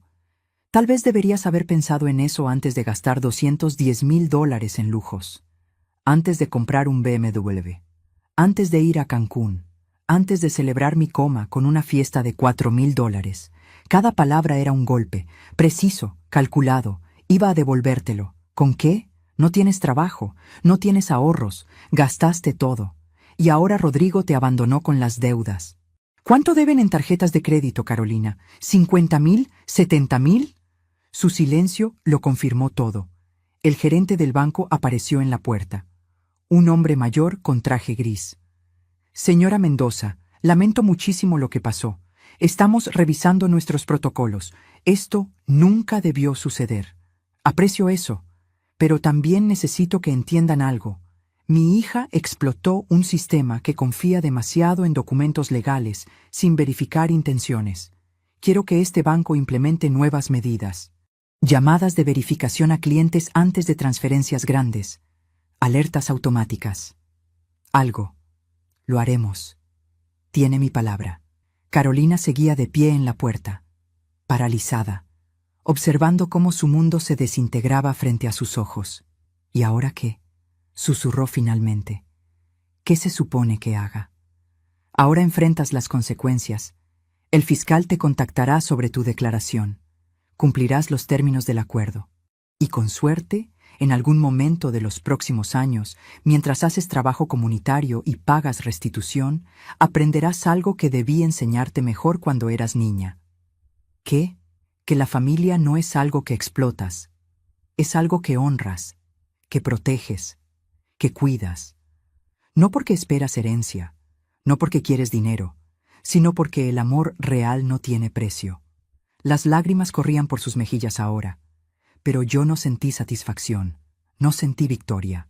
Solo sentí un vacío profundo donde solía estar el amor de madre. Mateo me preguntará por ti algún día, continué. Cuando sea mayor, cuando entienda, y le diré la verdad, que su madre cometió errores terribles, pero que espero que aprenda de ellos, que sea mejor, que honre a su familia de maneras que su madre no pudo. ¿Puedo verlo? Antes de que todo comience, solo una vez, miré a Elena. Ella asintió levemente. 1 hora, supervisada, en mi casa cuando salga del hospital. Podrás despedirte apropiadamente. Gracias. La palabra salió como un susurro roto. Carolina se fue. Y cuando desapareció por la puerta, sentí algo extraño. No alivio, no alegría. Algo más complejo. Tristeza mezclada con justicia. Pérdida mezclada con necesidad. Porque verás, confrontar a tu hija con su traición no se siente como ganar. Se siente como enterrar una versión de ella que tal vez nunca existió, o que existió una vez y murió lentamente bajo el peso de la codicia y la manipulación. Daniel nos entregó los documentos, cada transacción impresa, 200 páginas de evidencia, de robo, de traición documentada en tinta negra sobre papel blanco. ¿Qué hará con todo esto?, preguntó. Parte irá al fiscal, parte se quedará conmigo, como recordatorio de que el amor ciego puede ser la forma más peligrosa de amor. Cerramos las cuentas viejas, abrimos nuevas, con protecciones adicionales, con alertas, con medidas que deberían haber estado ahí desde el principio. Y a las 2:34 de la tarde salimos del banco. El sol brillaba, el aire era fresco, y por primera vez en 9 meses sentí algo parecido a control sobre mi propia vida. Pero la historia todavía no había terminado, porque Rodrigo seguía en fuga, y las consecuencias legales apenas comenzaban. La llamada llegó esa noche, las 9:47 p.m. El detective Ramírez. Señora Mendoza, encontramos a Rodrigo Martínez. Intentó cruzar la frontera hacia Guatemala. Lo detuvieron en el checkpoint. Está bajo custodia. ¿Cuándo será la audiencia? Pasado mañana. Domingo. El juez hizo una excepción debido a la fuga. Será una audiencia de fianza. Probablemente se la nieguen dado que ya intentó huir. ¿Y Carolina? Su audiencia es el lunes. Como testigo cooperante, probablemente obtenga libertad bajo fianza con restricciones. Tobillera electrónica. Prohibición de salir del estado. Suspensión de custodia de su hijo hasta que se resuelva el caso. Todo estaba cayendo en su lugar, como fichas de dominó, una tras otra. Inevitable, implacable. El 2 de abril, exactamente 10 días después de despertar del coma, estuve en la corte. Elena me empujaba en la silla de ruedas. Todavía no podía caminar distancias largas, pero mi voz era fuerte, mi mente clara. Rodrigo entró esposado. Vestía ropa arrugada. No se había afeitado. Sus ojos buscaron los míos a través de la sala, y cuando nuestras miradas se encontraron, no aparté la vista. Lo miré directamente, con la misma calma con la que había planeado todo esto, con la misma determinación con la que había sobrevivido 9 meses de traición. Él apartó la vista primero. El juez negó la fianza. Como esperábamos. Rodrigo permanecería en prisión hasta el juicio. Un juicio que, con toda la evidencia, probablemente terminaría en una declaración de culpabilidad y una sentencia de 8 a 12 años. Al día siguiente fue el turno de Carolina. La audiencia de Carolina fue completamente diferente. Llegó con un abogado de oficio. No podía pagar uno privado. Todo el dinero se había ido, gastado, evaporado como agua en el desierto. Vestía ropa simple, jeans, una blusa blanca que reconocí como una que yo le había regalado 3 años atrás. Su cabello estaba recogido en una cola de caballo simple, sin maquillaje, sin joyas. Parecía 10 años mayor que hace 2 semanas. Cuando entró a la sala, me buscó inmediatamente con la mirada. Y cuando nuestros ojos se encontraron, vi algo que no había visto en meses, tal vez años. Vergüenza real. Arrepentimiento real. El fiscal presentó el caso. Leyó cada cargo. Fraude. Abuso de adultos mayores. Uso indebido de poder notarial. Falsificación de intenciones. La lista era larga, devastadora. Pero luego presentó el acuerdo. La señorita Mendoza ha acordado cooperar completamente con la Fiscalía. Testificará contra Rodrigo Martínez, identificándolo como el principal arquitecto del esquema. A cambio, la Fiscalía recomienda 3 años de libertad condicional, 1.500 horas de trabajo comunitario y restitución completa de los fondos robados. El juez, una mujer de unos 60 años con expresión severa, miró a Carolina por encima de sus lentes. ¿Entiende los términos de este acuerdo, señorita Mendoza? Sí, su señoría. La voz de Carolina era apenas audible. ¿Entiende que si viola cualquier término de la libertad condicional, enfrentará la sentencia completa de 8 a 12 años de prisión? Sí, su señoría. ¿Tiene algo que decir antes de que yo tome una decisión? Carolina se levantó. Sus manos temblaban. Miró al juez. Luego me miró a mí. Su señoría, no hay excusa para lo que hice. Ninguna. Traicioné a la mujer que me dio la vida, que me crió sola después de que mi padre muriera, que trabajó durante 38 años para darme un futuro. Y cuando ella más me necesitaba, cuando estaba luchando por su vida, yo la robé. Su voz se quebró pero continuó. No puedo explicar cómo llegué a ese punto. Cómo permití que la codicia y la desesperación me convirtieran en alguien que no reconozco. Alguien que mi madre no crió. Dejé que mi esposo me manipulara. Dejé que las deudas me cegaran. Dejé que el miedo me convirtiera en un monstruo. Las lágrimas corrían libremente ahora, pero esas no son excusas. Son explicaciones, y ni siquiera buenas. La verdad es que tomé decisiones, malas decisiones, decisiones crueles, y ahora tengo que vivir con ellas el resto de mi vida. Se volvió hacia mí completamente. Mamá, sé que nunca podrás perdonarme, lo sé.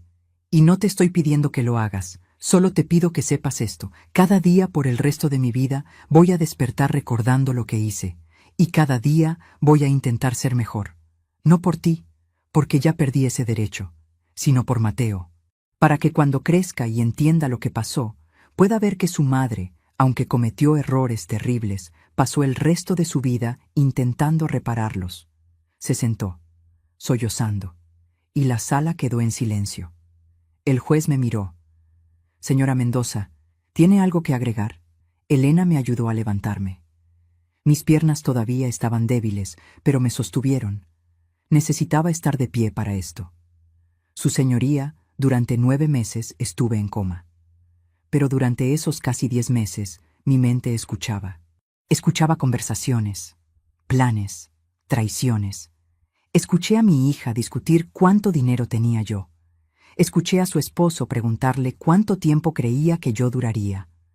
Escuché cuando firmó la orden de limitar intervenciones. Y escuché cuando negó los antibióticos que habrían salvado mi vida. Mi voz era firme, sin lágrimas, sin emociones excesivas, solo hechos. Esos 9 meses me enseñaron algo que ninguna madre quiere aprender. Que a veces el amor que das no garantiza el amor que recibes. Que criar a un hijo con todo tu corazón no significa que ese hijo honrará ese sacrificio. Pausé. Miré a Carolina directamente. Pero también me enseñó algo más. Que la justicia no es venganza. Que las consecuencias no son castigo. Son oportunidades. Oportunidades de aprender, de cambiar, de convertirse en alguien mejor. Carolina levantó la cabeza. Esperanza tímida en sus ojos. No puedo perdonar lo que hizo. Tal vez nunca pueda. Pero puedo aceptar que la persona que cometió esos crímenes estaba rota, perdida, manipulada, y que tal vez, con el tiempo y las consecuencias apropiadas, pueda reconstruirse. Todavía me pregunto si hice lo correcto. ¿Y tú? ¿Qué habrías hecho en mi lugar? Dime en los comentarios, de verdad quiero saber qué piensas. Apoyo los términos del acuerdo, continué. No porque me haya devuelto el dinero. Ni siquiera puede. Todo se gastó. Apoyo los términos porque creo en segundas oportunidades, pero solo cuando vienen acompañadas de responsabilidad real. Me senté, exhausta. El juez asintió lentamente. Señorita Mendoza, he visto muchos casos de abuso de adultos mayores en esta corte. Demasiados. Y lo que hace que este caso sea particularmente doloroso es la relación. Hija y madre. Un vínculo que debería ser sagrado. Su voz era dura pero no cruel. Sin embargo, también veo algo que no veo a menudo. Arrepentimiento genuino. No solo miedo a las consecuencias, sino comprensión real del daño causado. Y veo una víctima que, a pesar del dolor inimaginable, todavía tiene suficiente humanidad para ofrecer una oportunidad de redención. Golpeó el mazo. Acepto los términos del acuerdo. 3 años de libertad condicional. 1.500 horas de trabajo comunitario en centros de cuidado de ancianos, donde aprenderá de primera mano el valor de respetar y proteger a nuestros mayores. Y restitución completa. Pagadera a $100 mensuales durante el resto de su vida si es necesario. Más términos. Tobillera electrónica durante el primer año. Terapia obligatoria. Prohibición de contacto conmigo excepto en circunstancias supervisadas. Y sobre la custodia de su hijo, el juez continuó. Esa decisión será tomada por el Tribunal de Familia. Pero le advierto, señorita Mendoza, que su capacidad de recuperar la custodia dependerá completamente de demostrar que puede ser una madre responsable. Y eso tomará tiempo. Mucho tiempo. Carolina asintió, aceptando cada palabra como la sentencia que era. La audiencia terminó a las 11:47 de la mañana. Cuando salíamos de la sala, Carolina me alcanzó en el pasillo. Elena se tensó, pero le hice una señal de que estaba bien. Gracias, mamá, por darme una oportunidad que no merezco. No lo hago por ti, dije suavemente. Lo hago por Mateo, para que algún día, cuando sea mayor, pueda decir que su abuela eligió la justicia sobre la venganza, que eligió darle a su madre la oportunidad de cambiar. Lo entiendo. Y Carolina, una cosa más. Sí, ese dinero. Los $210,000. No los gasté. Los desperdiciaste. Había planeado dártelos eventualmente, cuando yo muriera, como herencia, para que tú y Mateo tuvieran seguridad. Lo habrías tenido todo, sin robar, sin mentir, sin destruir nuestra relación. Lo habrías tenido con amor y bendición. Vi el momento en que entendió completamente. El momento en que se dio cuenta de que su codicia no solo había robado dinero, había robado su propia herencia. Había destruido el futuro que yo había planificado darle libremente. Lo perdiste todo tratando de tomar lo que ya era tuyo. Su cara se descompuso. Porque esa era la verdad más cruel de todas. No había necesitado robar nada. Solo necesitaba esperar, amar, honrar. Pero la codicia nunca espera. Se fue sollozando. Y yo la dejé ir. Porque algunas lecciones solo se aprenden en la soledad del arrepentimiento. 2 días después, el 5 de abril, cumplí mi promesa. Carolina vino a mi casa a las 13:00 p.m., supervisada por Elena y por un trabajador social. Traía un regalo para Mateo, un osito de peluche, barato, comprado probablemente en una tienda de descuento, tan diferente de los juguetes caros que solía comprarle con mi dinero. Mateo, ahora de casi 3 años, corrió hacia ella. ¡Mami! Mi corazón se rompió un poco viendo ese momento, porque Mateo no entendía. No sabía que esta sería probablemente la última vez que vería a su madre sin supervisión por mucho tiempo. Carolina lo abrazó, lo sostuvo como si nunca quisiera soltarlo, y lloró en su pequeño hombro. Te amo, mi amor. Te amo más que a nada en el mundo, y siento tanto no haber sido la mami que mereces. Mateo, confundido por las lágrimas, secó su cara con sus manitas.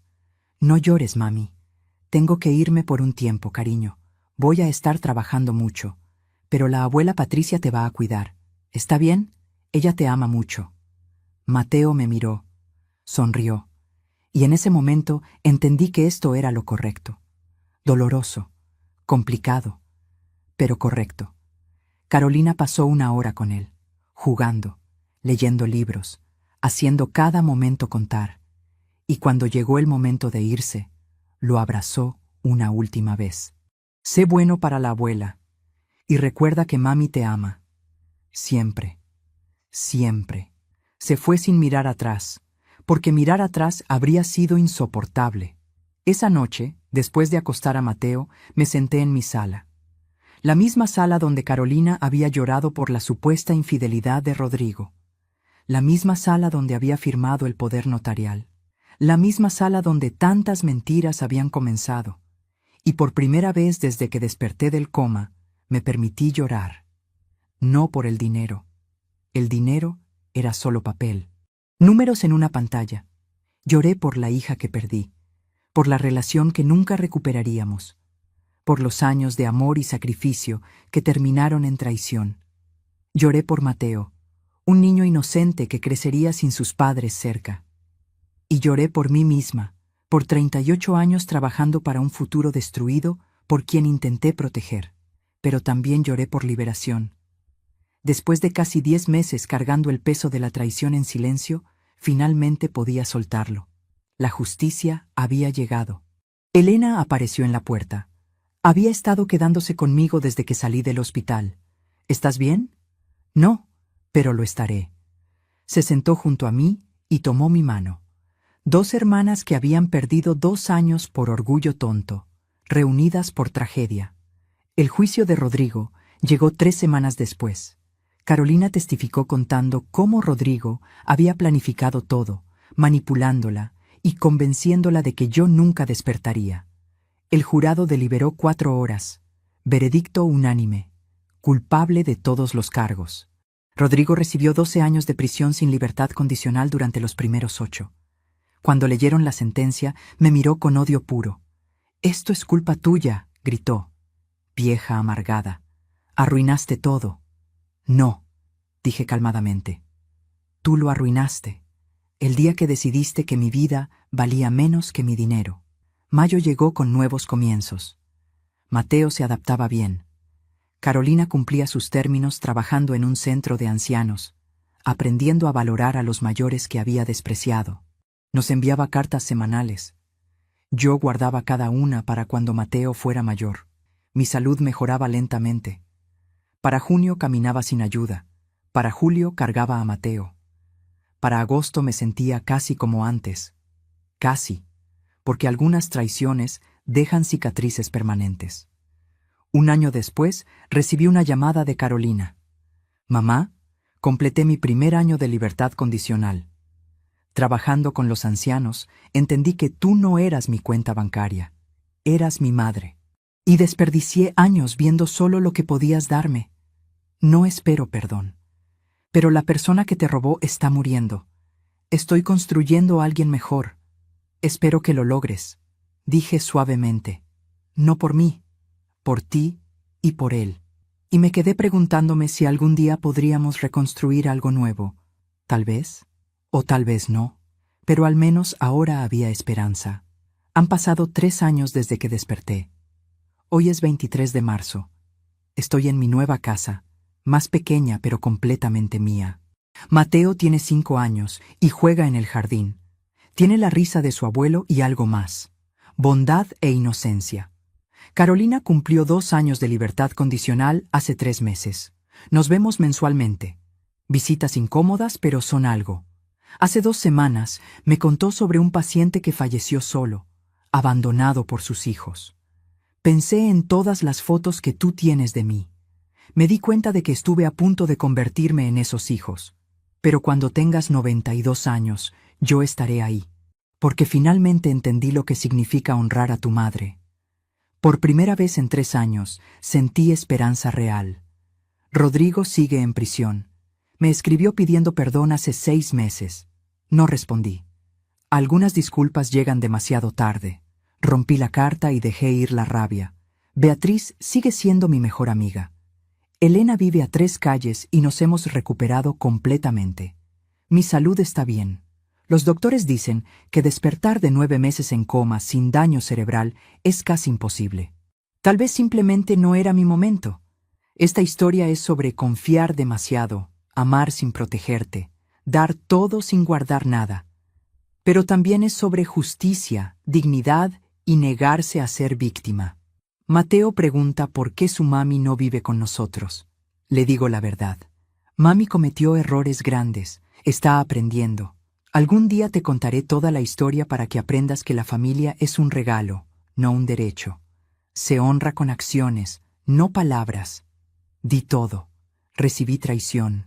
Pero sobreviví y encontré una fuerza diferente, más sabia. La fuerza de alguien que sabe poner límites. Esta mañana recibí un mensaje de Carolina. Feliz aniversario, mamá. 3 años desde que regresaste. Gracias por quedarte. Respondí. Gracias por trabajar en cambiar. El camino es largo, pero estás caminando. No dije te amo, porque todavía no puedo. Tal vez algún día. Si mis nietos ven esto algún día, quiero que sepan. La sangre no garantiza lealtad. El sacrificio no asegura gratitud. El amor no protege contra traición. Pero la dignidad, la justicia y la preparación pueden salvarte. Protejan lo que construyen. Amen profundamente pero prudentemente. Den generosamente pero con límites. Las heridas más profundas vienen de los más cercanos. Salgo al jardín. Mateo corre hacia mí. Abuela, mira qué rápido voy. Lo abrazo. Este niño inocente merece mejor y tendrá mejor. Pienso en aquella mañana hace 3 años cuando escuché. Transferimos el dinero. Pensé que ibas a morir. Pero no morí. 3 años después, con Mateo en mis brazos y el sol calentando mi cara, entiendo algo fundamental. Tomaron mi dinero, robaron mi confianza, traicionaron mi amor, pero no tomaron mi vida, mi dignidad, mi capacidad de reconstruir. Algunas cosas, una vez que las construyes dentro de ti, nadie puede robarlas. Esas son la verdadera herencia que le dejaré a Mateo. No dinero, sino lecciones que duran para siempre. Abuela, ¿estás llorando? Sí, mi amor. Pero son lágrimas buenas. De alguien que sobrevivió y se negó a ser enterrada antes de tiempo. Por primera vez en 3 años, siento paz completa. La justicia llegó.